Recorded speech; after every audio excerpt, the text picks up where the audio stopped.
Hi, welcome back to the channel. Today we're moving on from Khao Yai and we're riding through to Hua Hin. The map is saying it's about 6 hours. That said that for a car, but we'll just see what takes us on the bike. We can get through the traffic a little bit quicker, so we may be there in 5.5. But we want to have some stops along the way for refreshments and that, so we may take us 7 or 8 hours. What did we do while we're in Khao Yai? Well, we attended the whole rally. The whole rally was great. The amenities were fantastic. They had plenty of food on the go there, and the stores and everything were well stocked, and we picked up a few goodies for ourselves there. Though we won't be picking up much more on the trip because we can't fit much more in it. But yeah. Our bag was pretty well full and we were just trying to repack. It was. So what were some of the good points of the Khao Yai bog rally for you? Okay, so I thought it was very well organised. I've made some notes here because there's a few things I wanted to cover. Just so people can have an idea of what to expect if they go to some of these rallies here in Thailand. I mean, we were travelling with a group, so that made it so much easier. It was organised to get there. We all met together as a group before we all rode on to the venue, which is actually a massive big field, which they had cattle, and it had all been cleared quite well. So it was soil, but it was dry, and it was pretty easy on your feet. Yeah. Draw down everything. There was all the market stalls set up, much like they have in Australia, but there was a massive big stage for the band, and lots of chairs and tables, and then we had our designated whole chapters tables with signs so we could find our group for when we needed to. There was plenty of water. Well, there's plenty of alcohol if you want that. We don't really drink a lot when we go to these venues. Just have a couple of beers, that's about it. Lots of food available. I would say organisation was really great. When you walked in, there was a great big area that was set up like a Wild West town, and you could do photo shoots for all sorts of things. Yeah, it was set up for Instagramming, those Instagramming moments, from having a rat bike there to the sheriff's office to the sort of general store, I think something like that, with a barber's chair sitting outside. Exactly. Thais love their photos, they love their selfies. Yeah, and the usual big banner where you can pose and take your photo with the background.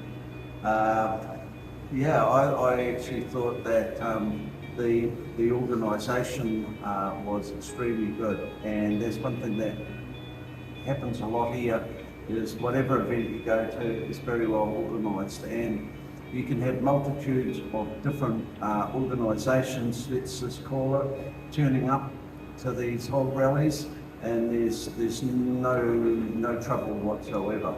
So I doubt if you'd see that in the Western world with that mixture of different bike people all coming together, but everybody does it happily in Thailand. There's no aggression. It was the opposite to aggression, which was friendliness. Yeah. And they were happy. And even though they were drinking, they just got happier and more fun, you know, and they were singing along with the band, and everyone was, mates and everything. So that was just amazing. Now the parking was also good, because when we arrived, they all, we had to wait for a while because they had all the parking coordinated off with string, I think, so that they would park our bikes in order, so that when you do the drone shot, it reads hog in bikes. So I think that's what, that's okay, Lynn's bringing up breakfast.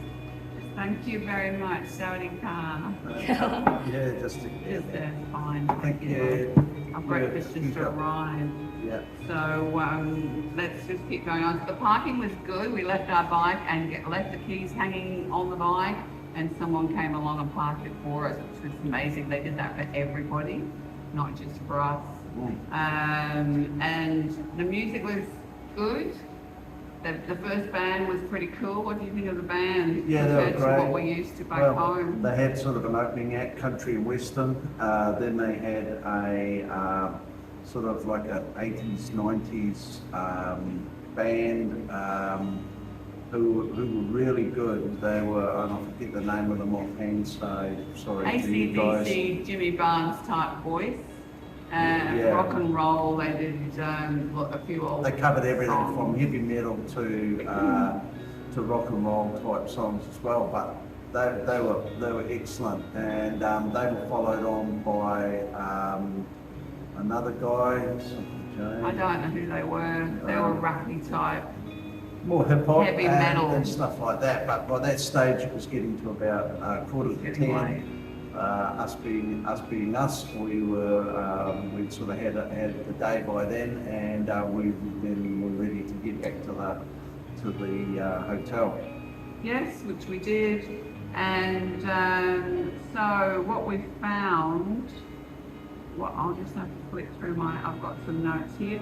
What I'd like to do now is just have a little quick review of the hotel that we're here staying at the Scandic. And it's cottages, and it's a beautiful place. It's like out of the way, but really it is quite central, but it's down like a little country lane, and there's lovely cottages and houses all around here that look like maybe people from Bangkok come here for their weekend away or holidays. I don't know. But the hotel was great, the location was great, the cost per night. What did we pay per night? We were here for 3 nights. Yeah, the cost here is probably, for a lot of people in Thailand, the cost is high, but it's about 3,000 baht a night. So you're looking at about $120 Australian per night for a garden villa. They had similar next door, there was pool villas, but they were booked. So yeah, for around if you're travelling, if you want to travel comfortably in Thailand, you can travel comfortably for around that figure, or maybe a bit less, from 2,000 baht through to 3,000, 3,400 baht. You can find some really top-notch accommodation, and that we're talking separate lounge with a bedroom and so forth. So, yeah, it had tea and coffee. There was a couple of downsides to it. I mean, I'm not really faulting it, but when people travel, because we want to give travel tips as well, there was no sugar, there was no tea bags, it was just packet coffee.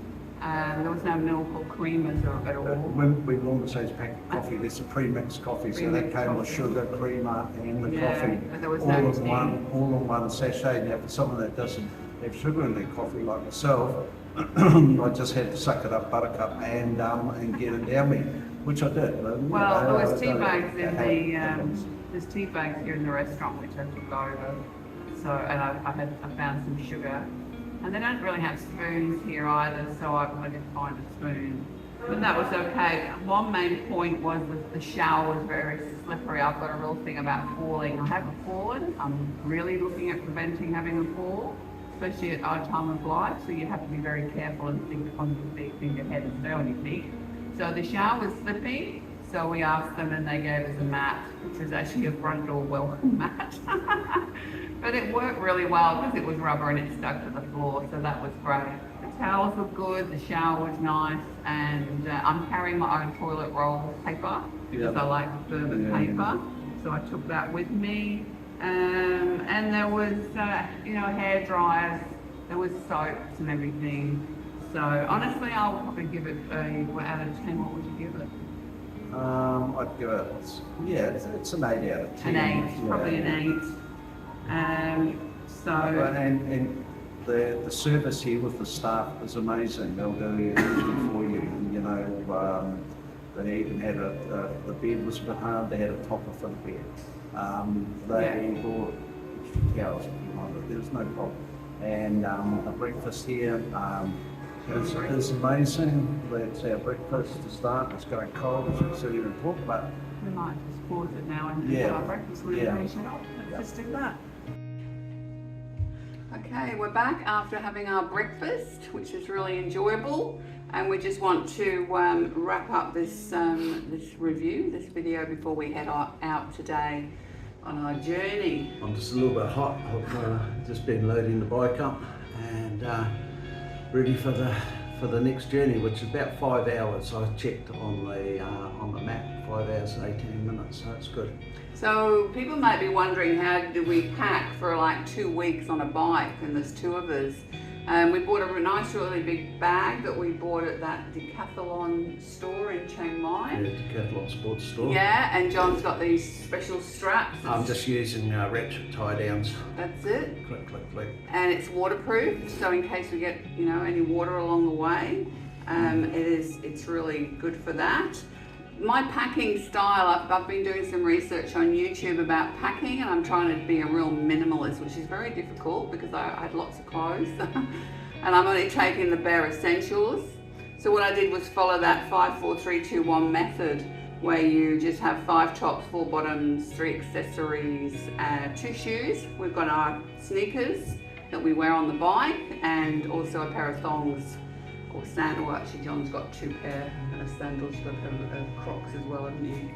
Yeah, because I for like packing down and things like that, I don't want to be wearing my shoes, but yeah, just or just riding around locally. If I've got to go down to the shop, I don't want to have to put on my shoes, and I don't like riding in thongs. So Crocs are good for that. Yeah, Crocs are pretty good. They wouldn't save much, but at least they're rubber and my feet would bounce on the road probably if I had it. And we have worn our shorts just local, you know, but that's what you do. I mean, it's hot. I packed, for me, I've just got like 3 t-shirts, couple of shirts, because we'll go out somewhere nice for dinner or something, but just a short sleeve shirt, really easy to pack. They pack down to nothing. And a long pair of pants to wear on the bike.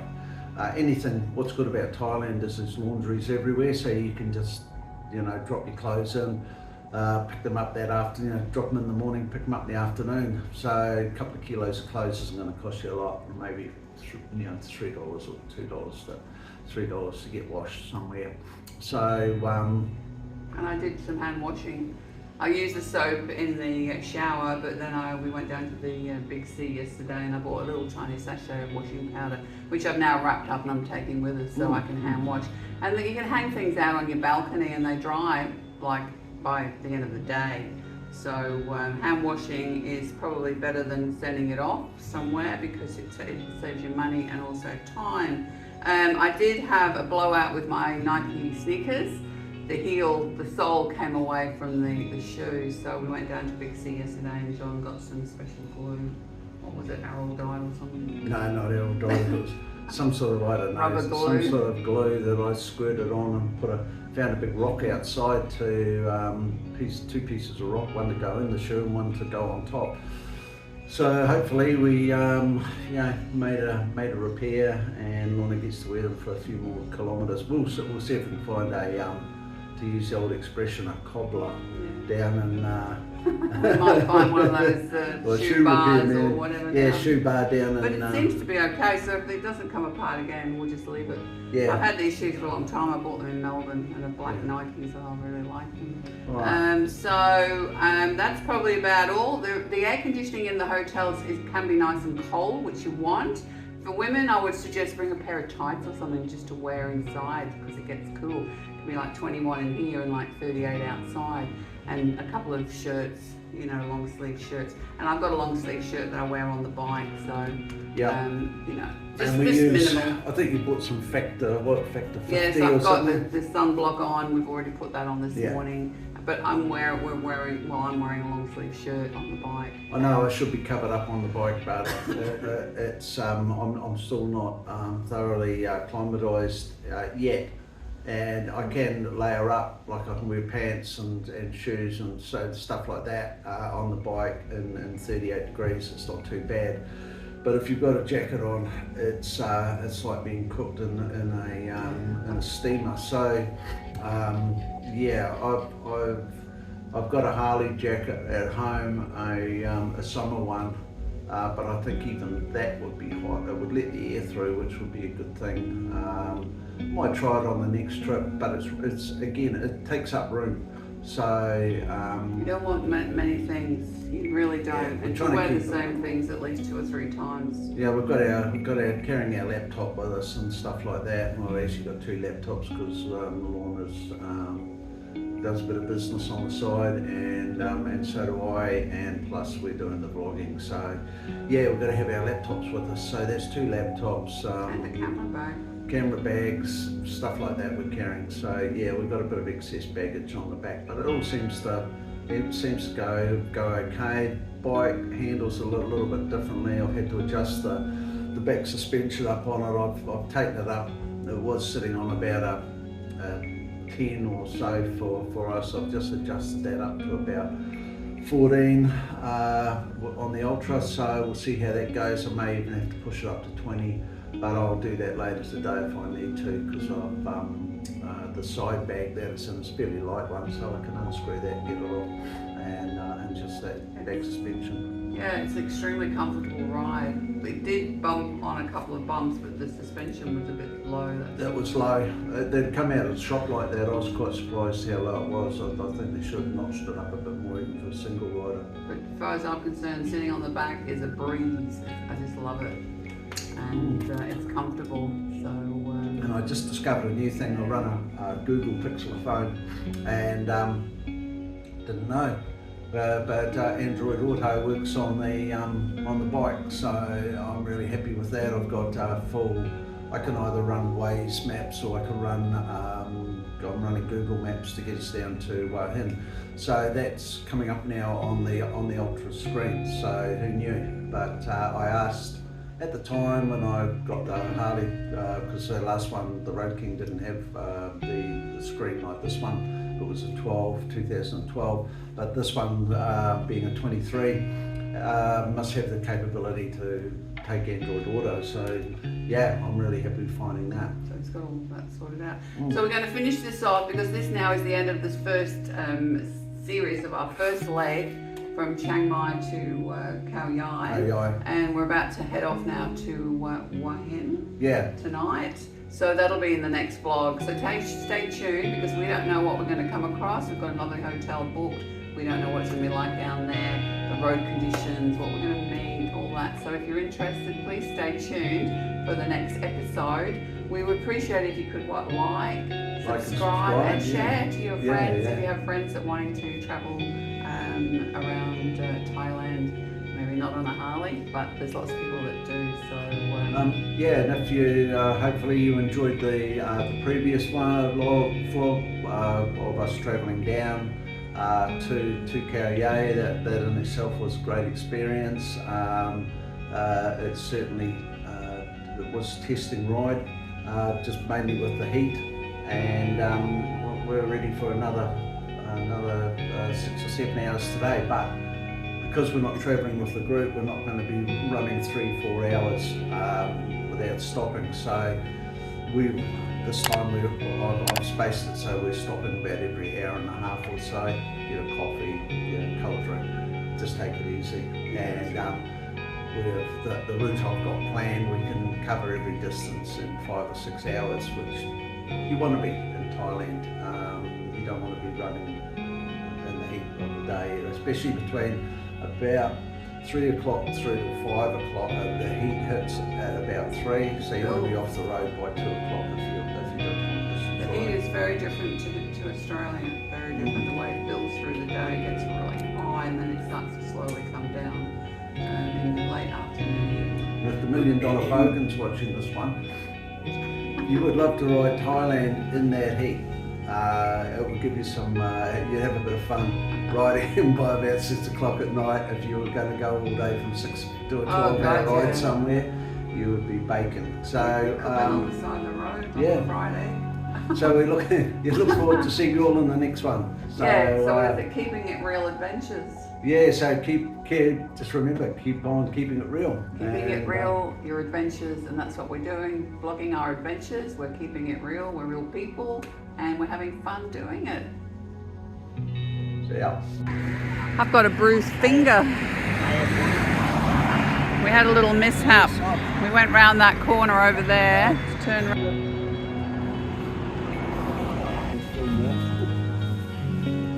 I don't think, are they going to start it or just push it up?